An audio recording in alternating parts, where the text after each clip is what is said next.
არის თუ არა სახიფათო თუ შენ შეყვარებულს, ან ცოლს ყავს ბიჭი მეგობარი. ქალის მაგ მეგობრობას აქვს სხვადასხვა კლასიფიკაცია, სხვადასხვა კატეგორიაში შედიან ეგ ბიჭი მეგობრები. პირველი კატეგორია არის მაქსიმალურად ქალური მამაკაცი, რომელთანაც ქალი დაქალობს. მასეთი ტიპის მამაკაცები ერკვევიან მოდაში, კანის მოვლაში, ქალის ახალ ვარცხნილობას შენზე უფრო ადრე ამჩნევენ და ნუ ასე შემდეგ. მან შეიძლება პომადის ფერების გარჩევაც კი შეძლოს. ანუ ეგ არის მაქსიმალურად ქალური მამაკაცი და 99% შემთხვევაში მასეთი ბიჭი მეგობარი არის უსაფრთხო. ანუ ღალატის რისკი მინიმალურია. მეორე ტიპაჟი არის ქალის კოლეგა, რომელთანაც ქალი კვირაში 5 დღე, დღეში 9 საათს ატარებს. საერთო პროექტები, კორპორატიულები, ჯამასმა, მივლინებები. ფაქტიურად ქალთან ის უფრო მეტ დროს ატარებს ვიდრე შენ. შესაბამისად ღალატის რისკი ძალიან მაღალია. მესამე ტიპაჟი არის ალფონსა მამაკაცი, რომელიც დიდი ალბათობით ვარჯიშობს, განიერი მხრებით არის და თავდაჯერებული მზერით. ჯერჯერობით ქალი მასთან უბრალოდ მეგობრობს, მაგრამ ჩნდება კითხვა, რატომ? იმიტომ რომ გაცნობის ეტაპზე ან ეგ ტიპი იყო დაკავებული, ან ქალი. ანუ ვარსკვლავები ჯერჯერობით არ დაემთხვა და მაგიტომ არ არიან ერთად. მაგრამ ყოველ ჯერზე, როდესაც ეგ ტიპი მას შემთხვევით ეხება, ან ხუმრობით ეფლირტავება, ქალს უბრალოდ აჟრიალებს, მისი თვალის გუგები ფართოვდება. ქალი მის მაგ სურვილს დროებით ახშობს. მაგრამ აუცილებლად მოვა ის დღე, როდესაც მოსახდენი მოხდება. აქ უკვე ღალატის რისკი არის მაქსიმალურ ნიშნულზე.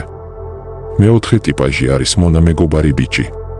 ეს ის ტიპია, რომელიც ქალის ბარგს ატარებს, მანქანით აქეთ-იქით დაატარებს და საათობით შეუძლია, რომ ქალის წუწუნს უსმინოს. მოკლედ ეგ არის უფასო მუშა, მონა, ტაქსისტი, ფსიქოლოგი და ნუ მოკლედ ყველა სიკეთე ერთდროულად. ღალატის რისკი არის დაბალი.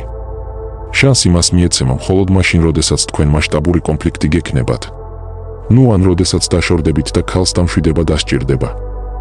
არსებობს კიდევ ცალკე კასტა. ეგ არის ის ბიჭი მეგობარი, რომელთანაც ქალს ოდესღაც სადღაც რაღაც ჰქონდა, ოღონდ შენ რა თქმა უნდა არ გეტყვის. შენ მაგის შესახებ შეიძლება ან შემთხვევით გაიგო, ან ვერასდროს გაიგო. და აქაც ღალატის რისკი რა თქმა უნდა მაღალია. კიდევ არსებობს მენტორი მეგობარი, რომელსაც ქალი ჭკვიან ტიპად თვლის. როგორც წესი ქალზე 5-10 წლით უფროსია ხოლმე. ეგ შეიძლება იყოს როგორც მისი უშუალო ხელმძღვანელი, ისეც ლექტორი ან ტრენერი.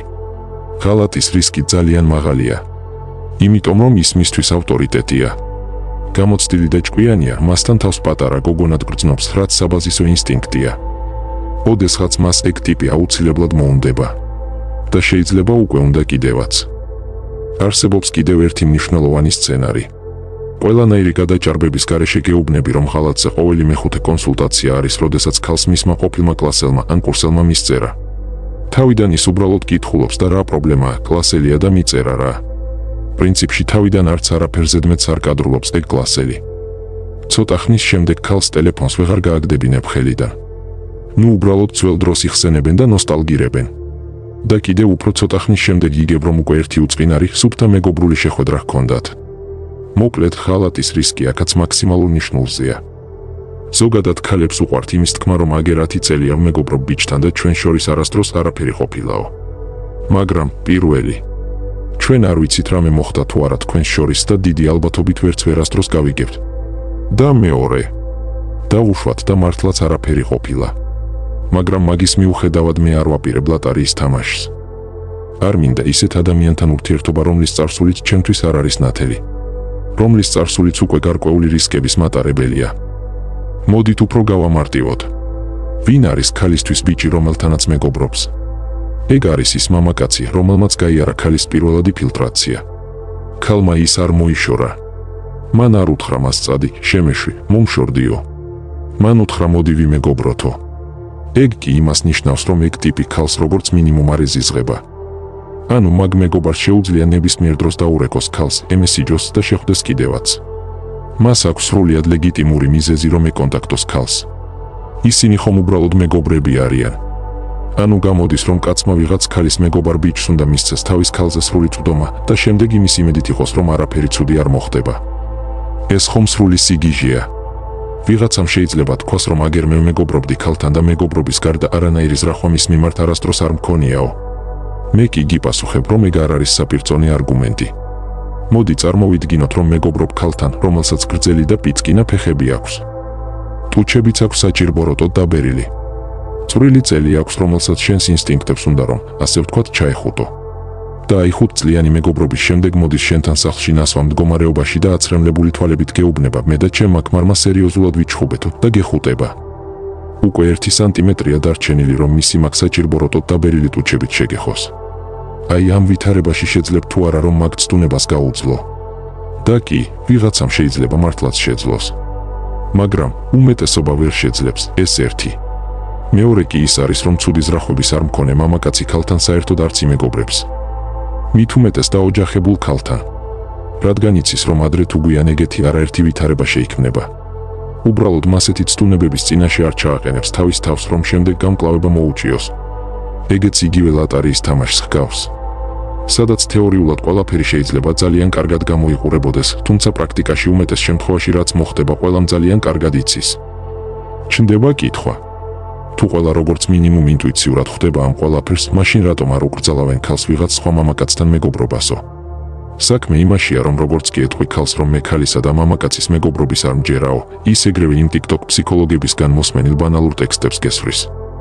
რომ შენ არასრულფასოვნების კომპლექსი გაქვს რომ შენ არ ხარ თავდაჯერებული მამაკაცი და ნუ ასე შემდეგ. და რას ნიშნავს საერთოდ თავდაჯერებულობა? თავდაჯერებულობა არის შენი ძლიერი მხარეების ადეკვატური შეფასება. და არა თუ რისკების მიმართ შენი სიბრმავე. თავდაჯერებული მამაკაცი დანაღმულ ველზე არ დადის იმ შინაგანი შეგრძნებით რომ მე მაგარი კაცი ვარ, მე არაფერი მომივაო. ნებისმიერი ადეკვატური ადამიანი განერიდება დანაღმულ მარშრუტს და უბრალოდ უსაფრთხო გზას აირჩევს. იმიტომ კი არა რომ ეშინია რამის. არა, უბრალოდ იმიტომ რომ ის არ არის თავდაჯერებული იდიოტი. კონსულტაციებზე მე ძალიან ბევრი ქალისთვის დამისვამს ეს კითხვა. ყოფილა თუ არა ისეთი შემთხვევა, სადაც ეგ შენი მეგობარი ჯემალი ერთხელ მაინც რომ წაგეჩალიჩა. შემდეგ კი რა თქმა უნდა იწყებოდა სტანდარტული ცირკი, რომელიც ერთი და იგივე სცენარით არის გაწერილი. ჯერ ცოტა ხანი იღებს პაუზას. შემდეგ კი დამდაბლებული ტონით გეუბნება, ეგ წლების წინ იყო. ჩვენ ეგ საკითხი უკვე გავიარეთო. ეგ თემა უკვე კაიხანია და ხურულიაო. რომ ჯემალის თურმე უკვე 2 წელია შეყვარებული ჰყავს. როდესაც მე ქალების ამსულელურ არგუმენტებს ვისმენდი, აბსოლუტურად ყოველთვის მეუფლებოდა ის შეგრძნება რომ თვითონაც არ სჯერათ თავიანთი ნათქვამის.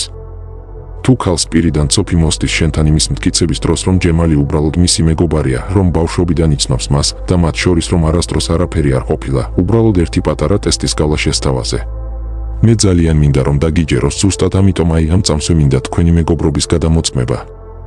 ამ საღამოსვე მისწერე ჯემალის რომ მარტო ხარ სახლში და ეპატიჟები. რომ ყოველთვის ძალიან გინდოდა მისთვის რაღაცის თქმა და ვერ ეუბნებოდი. შემდეგ თუ რამე აიტყვი რომ აკაუნტი გაგიტეხეს. თუ ჯემალი უბრალოდ მეგობარია, გკითხავს ხომ მშვიდობა გაქვსო. ნუ მაქსიმუმ დაგირეკოს და გკითხოს რა დაგემართაო. მაგრამ შენთან ის არავითარ შემთხვევაში არ მოვა, იმიტომ რომ იცის რომ დაკავებული ხარ. მარტივი ტესტია და რაც მთავარია ღია და წრფელი ტესტია, ყველანაირი მზაკრული გეგმის გარეშე. მაგრამ არც ერთი ქალი ამ ტესტს არ დათანხმდება. ის გეტყვის რომ ავათხაროთ და შემდეგ ისევ TikTok-ზე მოსმენილ იმ სტანდარტულ ტექსტებს გესვრის. შენ მე არ მენდობი, შენ არ ხარ თავდაჯერებული მამაკაცი და კომპლექსებული ხარ, უაზრო დეიჩვიანი ხარ. თუ არ მენდობი, მაშინ რაღა გინდა ჩემთანო? ჩნდება კითხვა, ასე მძაფრად რატომ რეაგირებს ქალი მაგ ძალიან მარტივ მოვლენაზე? იმიტომ რომ ყველამ ძალიან კარგად იცის რომ თუ ჯემალის შესთავაზებს საღამოს მასთან მოსვლას, ერთადერთი რასაც ჯემალი ჰკითხავს მას არის რას მეღადავებიო. და ამას აუცილებლად ჰკითხავს, იმიტომ რომ მას უბრალოდ არ სჯერა რომ ტუზი დაეცა. მაგრამ როგორც კი მიხვდება რომ არც ეთამაშებიან და არც ეღადავებიან, ეგრევე ჩახდება მანქანაში და გზაში დაიწყებს გახტას. ქალი არ არის შტერი, ქალმა ეს ძალიან კარგად იცის. ზუსტად ამიტომ გეტყვის მე არ მინდა მისი მოტყუებაო. შენ მეთვალებში მიყურებ და ყოველდღე მატყუებ, როდესაც თქვენს ურთიერთობას მეგობრობას არ ქმევ. მაგრამ ჯემალის მოტყუება თურმე არ გინდა. მოდი უბრალოდ შევატრიალოთ ვითარება და ვუთხრათ მას, უინ ინუცამ მომწერაო. ჩემი ბავშვობის მეგობარია და დღეს უნდა შევხვდეო. რა მოხდება ამ ვითარებაში? ეგრევე გკითხავს ვინ ინუცა, რატომ უნდა შეხვდე, აბა ერთი ფოტო მაჩვენეო. ამას ჰქვია ორმაგი სტანდარტები. ბევრს გულწრფელად უჩნდება ის კითხვა რომ დავიჯერო ქალი მართლა ვერ ხვდება რომ ეგ მისი მეგობარი ჯემალი მას ფარულად ეჩალიჩებაო. სინამდვილეში ქალმა უკვე მილიონჯერ გამოიჭირა ჯემალი, როდესაც ის მას ტრაქზე უცქერდა. ისიც ძალიან კარგად იგრძნო თუ შემთხვევით როგორ შეეხო მას ჯემალი. და ისიც დამშვიდობებისას მთელი ტანით რომ ეხუტება ხოლმე. მაგრამ ის მაინც თავს იმკვდარუნებს და ამბობს რომ ჩვენ უბრალოდ მეგობრები ვართო. იმიტომ რომ თუ ის აღიარებს ჯემალის მისდამი ინტერესს, მაშინ მაგ მეგობრობის დასრულება მოუწევს.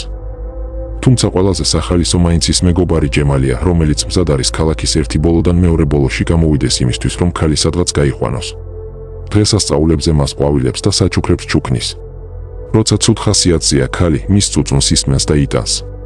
და ქალს რომ ჰკითხო რატომ აკეთებს ამ ყველაფერს ჯემალიო, თავისთავად ის კი პასუხებს, იმიტომ რომ ის კეთილიაო. კი მარა, ეგ მისი სიკეთე მინდა გადავამოწმო. კიდევ რა ტიპის სიკეთეებს ჩადის ხოლმე? იქნებ უსახლკაროებს საჭმელს აჭმევს ხოლმე. ან ბებოებს ეხმარება ჩანთების აზიდვაში. ან არ ვიცი, იქნებ სადღაც იქ კიდევ რაიმე სხვა ქველმოქმედებასაც ეწევა შენს გარდა. მაგრამ რატომღაც ვერაფერი მსგავსი ვერ ვიხილეთ. რატომღაც მთელი მისი ეგ სიკეთე არის მიმართული ერთ კონკრეტულ, სიმპათიურ ქალზე. და რამდენიმე წლის შემდეგ ეგ ჯემალი რომ ეთქვის მას მე შენ მიყვარხარ და ყოველთვის მიყვარდიო, ქალი უპასუხებს, ვაიმე ასეც არ ველოდი, ჩვენ ხომ უბრალოდ მეგობრები ვართო. კი ბატონო, ნამდვილად ძალიან მოულოდნელი იყო. მოკლედ გადავიდეთ დასკვნაზე. მე ვთვლი რომ უკვე გაცნობის ეტაპზე უნდა გკითხო, ქალს სჯერა თუ არა მას ქალისა და მამაკაცის მეგობრობის. თუ სჯერა, მომავალში თქვენი ურთიერთობის ნებისმიერ ეტაპზე იქნება იმის მაღალი ალბათობა, რომ ახლო ურთიერთობა დაიწყოს სხვა მამაკაცთან.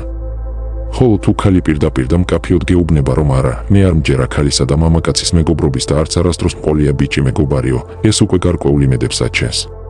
როგორც მინიმუმ ყველანაირი ეჩვის გარეშე გეცოდინება რომ თუ მან დაიწყო ვინმესთან მეგობრობა, ეგ რომ არ არის არანაირი მეგობრობა. შეიძლება ძალიან ამპარტამულად ჟღერდეს, მაგრამ მე ყოველთვის ვთვლიდი რომ საკმარისად საინტერესო პიროვნება ვარ იმისთვის რომ ქალს დამატებით ვინმე სხვა კაცთან კომუნიკაცია აღარ დასჭირდეს. მე მეცაც გეტყვით.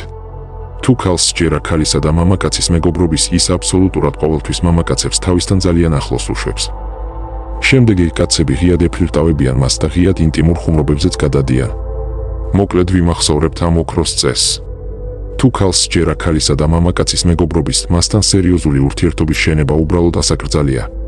ხოლო თუ შენ უკვე აღმოჩნდი მსგავს ვითარებაში, ან უბრალოდ ბევრად უფრო სიღრმისეულად გინდა რომ გაერკვიო ამ საკითხში, შენთვის მაქვს დახურული ლექციებიც. ბმულები იცი სადაც არის.